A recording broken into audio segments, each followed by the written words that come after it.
دوستوں، آج کی اس تیز رفتار دنیا میں جہاں لوگ ایک دوسرے سے جڑنے کی کوشش کرتے ہیں مگر اکثر تنہائی کا شکار ہوتے ہیں، کیا آپ نے کبھی سوچا ہے کہ ایک ایسی کتاب بھی ہے جو 84 سال پہلے لکھی گئی تھی، آج بھی آپ کی زندگی کو بدل سکتی ہے؟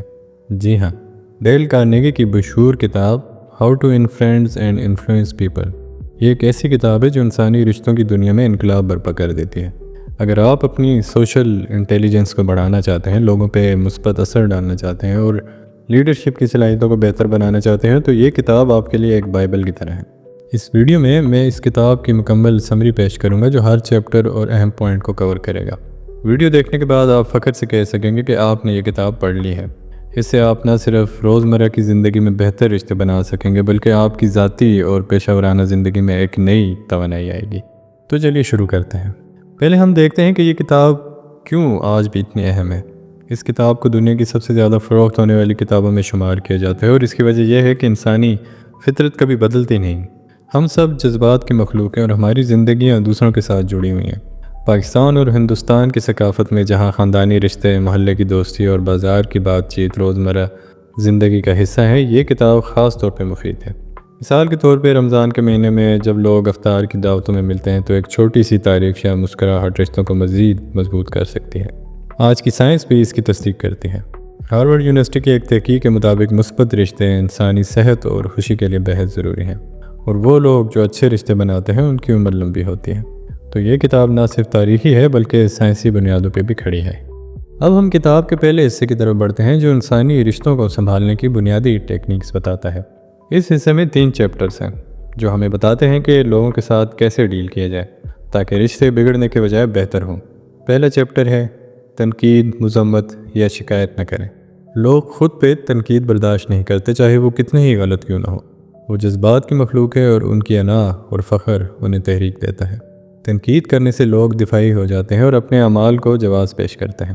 حتیٰ کہ مجرموں کے خاندان بھی اکثر نظام کو الزام دیتے ہیں، نہ کہ شخص کو۔ تنقید سے لوگوں کی انا کو ٹھیس پہنچتی ہے اور وہ عمر بھر کی رنجش رکھ سکتے ہیں۔ ایک دلچسپ مثال دیکھیں۔ مشہور ہوائی جہاز کے ٹیسٹ پائلٹ باب ہوور ایک ایئر شو سے واپس آ رہے تھے جب ان کے دونوں انجن فیل ہو گئے۔ وہ بڑی مہارت سے جہاز لینڈ کر کے لائے مگر جہاز بری طرح تباہ ہو گیا۔ وجہ یہ تھی کہ ورلڈ وار 2 کے پروپیلر پلین میں غلطی سے جیٹ فیول بھر دیا گیا۔ ایئرپورٹ پہ میکینک جو غلطی کا ذمہ دار تھا رو رہا تھا۔ ہوور نے اسے ڈانٹا نہیں بلکہ کہا کہ وہ اس پہ یقین رکھتے ہیں کہ اس نے سبق سیکھ لیا ہے اور کل وہی میکینک ان کا جہاز تیار کرے گا۔ کیوں؟ کیونکہ ہوور جانتے تھے کہ نفسیات کی تحقیق کے مطابق اچھے برتاؤ کی حوصلہ افزائی سزا سے زیادہ مؤثر ہو سکتی ہے۔ جانوروں پہ کی گئی یہ تحقیق انسانوں پر بھی ہوتی رہی ہے۔ تنقید سے لوگ تبدیل نہیں ہوتے کیونکہ وہ عقل سے نہیں، جذبات سے چلتے ہیں۔ کوئی بھی کمزور شخص تنقید کر سکتا ہے مگر سمجھنا اور معاف کرنا حقیقی کردار کی نشانی ہے۔ پاکستانی ثقافت میں یہ بات اور بھی اہم ہے، جیسے رمضان میں جب خاندان اکٹھے ہوتے ہیں تو ایک چھوٹی سی تنقید افطار کی خوشی خراب کر سکتی ہے۔ اس کے بجائے اگر ہم معاف کر دیں تو رشتے مضبوط ہوتے ہیں۔ اب ہم دیکھتے ہیں کہ اس سے اگلا چیپٹر کیا کہتا ہے۔ دوسرا چیپٹر، ایماندار اور مخلصانہ تعریف دیں۔ انسانی برتاؤ کی سب سے بڑی محرک تعریف کی خواہش ہے۔ ہم سب کو پسند ہے کہ لوگ ہمیں تعریف کریں اور کہیں کہ ہم اچھا کام کر رہے ہیں۔ بعض لوگ کہتے ہیں کہ پوری تہذیب اس خواہش پہ قائم ہے کہ ہم اہم محسوس کریں۔ یہ تعریف ہمیں پہاڑ پہ چڑھاتی ہے، ناول لکھواتی ہے اور کمپنیاں قائم کرواتی ہے۔ آپ کو کوئی بڑا ٹائٹل دینے کی ضرورت نہیں، سادہ الفاظ جیسے شکریہ یا معذرت کافی ہیں، مگر تعریف مخلصانہ ہو۔ جھوٹی چاپلوسی نہ کریں کیونکہ لوگ اسے پہچان لیتے ہیں۔ اس کے بجائے خود کو بھول کے دوسروں کی اچھی باتوں پہ فوکس کریں۔ تاریخی طور پہ یہ بات علامہ اقبال کی شاعری میں بھی نظر آتی ہے، جہاں وہ کہتے ہیں کہ انسان کی عظمت اس کی تعریف اور احترام میں ہے۔ جدید سائنس میں آکسفورڈ یونیورسٹی کی ایک تحقیق بتاتی ہے کہ تعریف سے دماغ میں ڈوپامائن کا اخراج ہوتا ہے جو خوشی کا کیمیکل ہے، اور یہ لوگوں کو مزید محنتی بناتے ہیں۔ مثال کے طور پہ ایک تھکے ہوئے ویٹر کو اگر آپ تعریف دیں تو وہ دن بھر خوش رہے گا۔ رالف والڈو ایمرسن کی طرح سوچیں کہ ہر شخص میں کوئی نہ کوئی خوبی ہے جو آپ سے بہتر ہے۔ گولڈن رول یاد رکھیں، دوسروں کے ساتھ وہی کرو جو تم چاہتے ہو کہ وہ تمہارے ساتھ کریں۔ اب اس سے اگلا پوائنٹ دیکھیں جو لوگوں کو متاثر کرنے کا راز بتاتا ہے۔ تیسرے چیپٹر میں بتایا گیا ہے کہ دوسرے شخص کی دلچسپی کی اپیل کریں۔ اگر آپ چیز کیک پسند کرتے ہیں تو مچھلی پکڑنے کے لیے چیز کیک نہیں لگاتے، کیڑا لگاتے ہیں جو مچھلی کو پسند ہے۔ لوگوں کے ساتھ بھی یہی کریں۔ ہر شخص اپنی خواہشات کے بارے میں سوچتا ہے، نہ کہ آپ کی۔ لوگوں کو متاثر کرنے کا طریقہ یہ ہے کہ ان کی خواہشات کی بات کریں اور انہیں حاصل کرنے کا طریقہ بتائیں۔ خود کی بات نہ کریں بلکہ ان کی مدد کریں۔ ثقافتی طور پہ پاکستان کے بازار میں اگر آپ سودا کرتے ہوئے دکاندار کی دلچسپی کی بات کریں تو وہ رعایت دے دے گا۔ سوشل سائیکالوجی کی تحقیق بتاتی ہے کہ یہ ریسیپروسٹی کا اصول ہے۔ جب آپ دوسرے کی دلچسپی دیکھتے ہیں تو وہ آپ کی دیکھتا ہے۔ اب ہم کتاب کے دوسرے حصے کی طرف بڑھتے ہیں جو لوگوں کو آپ سے پسند کرنے کے 6 طریقے بتاتا ہے۔ پہلا طریقہ ہے کہ رشتوں کو مضبوط بنانے پہ فوکس کرنا ہے۔ دوسروں میں حقیقی دلچسپی لیں، کون سب کو پسند ہے، جیسے کہ ایک پیٹ ڈاگ، کیونکہ وہ آپ کو دیکھ کے خوش ہوتا ہے اور آپ کو اہم محسوس کراتا ہے۔ لوگ آپ میں دلچسپی نہیں لیتے بلکہ خود میں لیتے ہیں۔ گروپ فوٹو میں آپ پہلے اپنا چہرہ دیکھتے ہیں۔ لوگوں کے پس منظر، اہداف کی باتیں کریں۔ اپنے سے کم سطح کے لوگوں سے بات کریں جیسے نوکر یا ویٹر۔ اعلیٰ سطح کے لوگوں سے ان کی کامیابی کی بات کریں۔ تاریخی حوالہ جات سے دیکھا جائے تو حضرت علی کرم اللہ وجہہ نے فرمایا کہ لوگوں سے دلچسپی لو تو وہ تمہارے دوست بن جائیں گے۔ سائنس میں یونیورسٹی آف کیلیفورنیا کی تحقیق بتاتی ہے کہ دلچسپی سے آکسیٹوسن ہارمون نکلتا ہے جو رشتوں کو جوڑتا ہے۔ پاکستان میں چائے کی دکان پہ اگر آپ دوسرے کی بات سنیں تو دوستی ہو جاتی ہے۔ دوسرا طریقہ ہے مسکرائیں۔ مسکراہٹ کہتی ہے کہ مجھے آپ پسند ہیں۔ ایک stock broker William Stein heart نے مسکرانا شروع کیا تو ان کی زندگی بدل گئی۔ لوگ جواب میں مسکرائے اور ان کی آمدنی بڑھ گئی۔ بچے کی مسکراہٹ یا کتے کا دم ہلانا ہمیں خوش کرتا ہے۔ ثقافتی طور پہ عید کے دن مسکراہٹ رشتوں کو تازہ کرتی ہے۔ سائنسی طور پہ مسکراہٹ سے انڈورفنز نکلتے ہیں جو تناؤ کو کم کرتے ہیں۔ تیسرا طریقہ ہے نام یاد رکھیں۔ نام ایک شخص کی شناخت ہے، یہ سب سے پیارا لفظ ہے۔ نام بھولنا مطلب ہے کہ آپ پرواہ نہیں کرتے۔ نام دہرائیں جیسے احمد، آپ سے مل کے خوشی ہوئی۔ تاریخی طور پہ کارنیگی نے پلمین کمپنی کا نام رکھ کر ڈیل کی۔ پاکستان میں اسکول میں ٹیچر کا نام یاد رکھنا احترام ہے۔ سائنس میں نام سے دماغ کا ریکگنیشن ایریا ایکٹیویٹ ہوتا ہے۔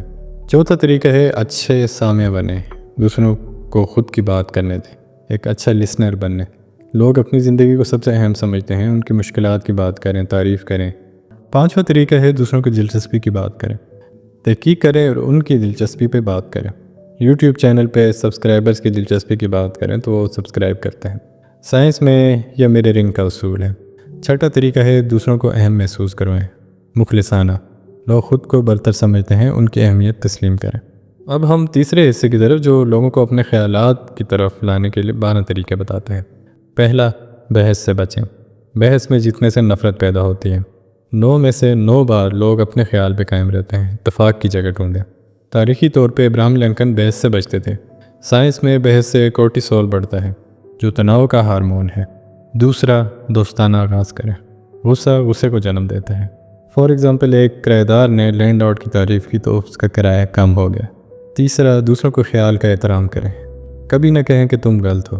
تم غلط ہو کہنا نا کو ٹھیس پہنچاتا ہے۔ چوتھا، اگر غلط ہو فوراً اور زور سے اعتراف کرو۔ پانچواں، دوسرے کو زیادہ بات کرنے دیں، ان کی بات سنیں تو وہ سننے کو تیار ہوتے ہیں۔ اب اگلے سیکشن میں باقی 2 طریقے دیکھیں۔ دوسرے کے نقطہ نظر سے دیکھیں، اگر آپ ان کی جگہ ہوتے تو وہی کرتے۔ ساتواں، ہمدردی دکھائیں۔ غصے والے شخص کو ہمدردی دیں تو وہ نرم پڑ جاتا ہے۔ آٹھواں، ہاں کہلوانے والے سوالات سے شروع کریں۔ نواں، خیال کو ان کا بنائیں، ان کی رائے پوچھیں تو وہ دلچسپی لیتے ہیں۔ 10واں، اعلیٰ اخلاقی محرک کی اپیل کریں، ان کی ایمانداری کی بات کریں۔ 11واں، اپنے خیالات کو ڈراماٹائز کریں۔ 12واں، چیلنج دیں، مقابلے سے لوگ محنتی ہوتے ہیں۔ اب آخری حصہ جو لوگوں کو تبدیل کرنے کے بارے میں ہے، بغیر ناراض کیا۔ پہلا، تعریف سے شروع کریں۔ تعریف کے بعد تنقید آسان ہوتی ہے، مخصوص تعریف دیں۔ دوسرا، غلطیوں کی طرف اشارہ غیر مستقیم کریں۔ تیسرا، اپنی غلطیوں کی بات کریں۔ چوتھا، آرڈرز کے بجائے سوالات پوچھیں، یہ تخلیقی بناتا ہے۔ پانچواں، دوسرے کو عزت بچانے دیں، غلطی پہ نہ ڈانٹیں بلکہ یقین دکھائیں۔